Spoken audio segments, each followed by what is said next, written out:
Should you split up countries by CPM? Let's go. Hi, John. This is Matt. I have a question about a campaign in which I will be promoting a $29 digital copywriting product. The budget will be $100 a day, and targeting will be worldwide. So how would you go about doing this in 2026? Cheers, man.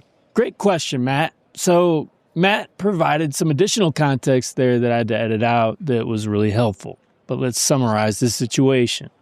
He's running a sales campaign to promote a $29 digital product. He has chosen to use worldwide targeting. This is a little bit unconventional for sure. And based on some advice he saw or heard from me at some point, he's considering creating separate ad sets by similar countries, grouped by CPM.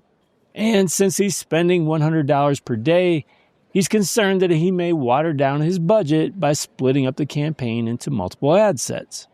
So first, I love the way that Matt's thinking and that he's flagging this potential problem.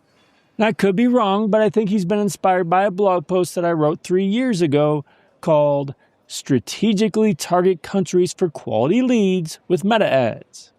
Now, in that post, I discussed how you could potentially target worldwide if done strategically. If you kept all the countries in one ad set, Meta would obviously focus on the cheapest countries, which would likely result in low-quality leads. But a way to get around this would be to group similar countries by CPM to control how much is spent on each country group. Now, this approach may not be necessary when running a sales campaign, in theory at least. Unless you're worried about low-quality purchases or getting too many purchases from certain countries, you probably don't need to split them up. But that doesn't mean there aren't things to worry about here. While I have seen advertisers experiment with worldwide targeting for sales campaigns with some success, the potential for problems is still there.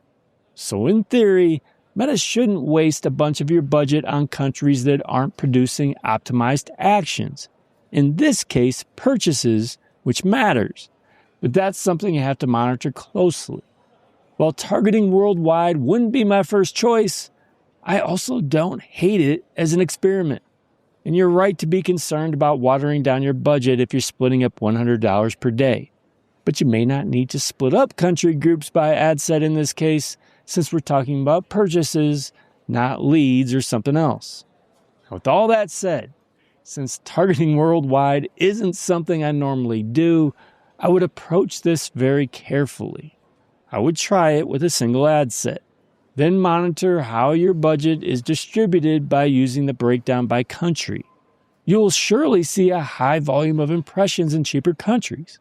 But make sure that countries where you expect to get purchases are also represented. Most importantly, you'll want to monitor performance in aggregate. Are you getting better cost per purchase or return on ad spend using this approach? My fear is that not enough budget will go to the more expensive countries, which could hurt results. That's only a fear, and I'll be curious to see what actually happens. If it becomes a problem, I'd either limit my targeting to certain countries or use value rules to adjust bids by country. I should mention that value rules were something that I didn't have available when I discussed this topic 3 years ago. Ultimately, it's worth trying out, but I wouldn't be shocked if you end up with a more traditional approach that focuses on a small number of countries, especially at that $100 daily budget. Good luck, Matt. You want your question to be answered on a future episode? Send it my way. Go to johnloomer.com/question and record your question today. You may just be featured on a future podcast. Otherwise, thanks for joining me again today. Until next time, do awesome things. I'm out.